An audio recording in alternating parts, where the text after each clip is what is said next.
Hi, I'm Peg Thomas, and I want to tell you about my new release, which is part of the Backcountry Brides Collection.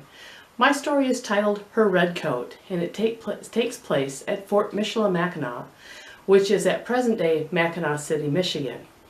This is where Lakes Huron and Michigan meet, and it was a strategic part in the whole fur trade industry. My story takes place during what's known as Pontiac's Rebellion, when the local tribes rose up against the British. The British had just ousted the French during the French and Indian War, and the local tribes were very friendly with the French. They were not very friendly with the British, and the British did nothing to help themselves in that matter. It was kind of an ugly time in our history, and it was interesting to set a romance there. To wrap up the tension, I used the tensions that were happening around the history in my story. My hero is a British soldier, and my heroine is a Métis woman. The Métis were descendant of the European fur traders with the local tribes women, and their offspring met and married among themselves and developed their own culture.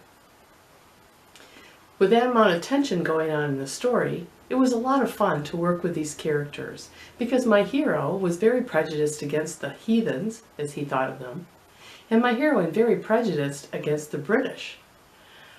Bringing them together means I had to have something for them to grasp onto, something for them to have in common.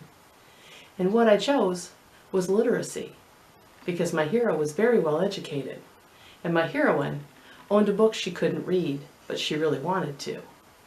So bringing that together, giving them a point of interest, and giving them a way to meet and get together was a lot of fun to craft. The hard part of this story was wrapping it around the true history, because very few people, very few British people, survived that uprising.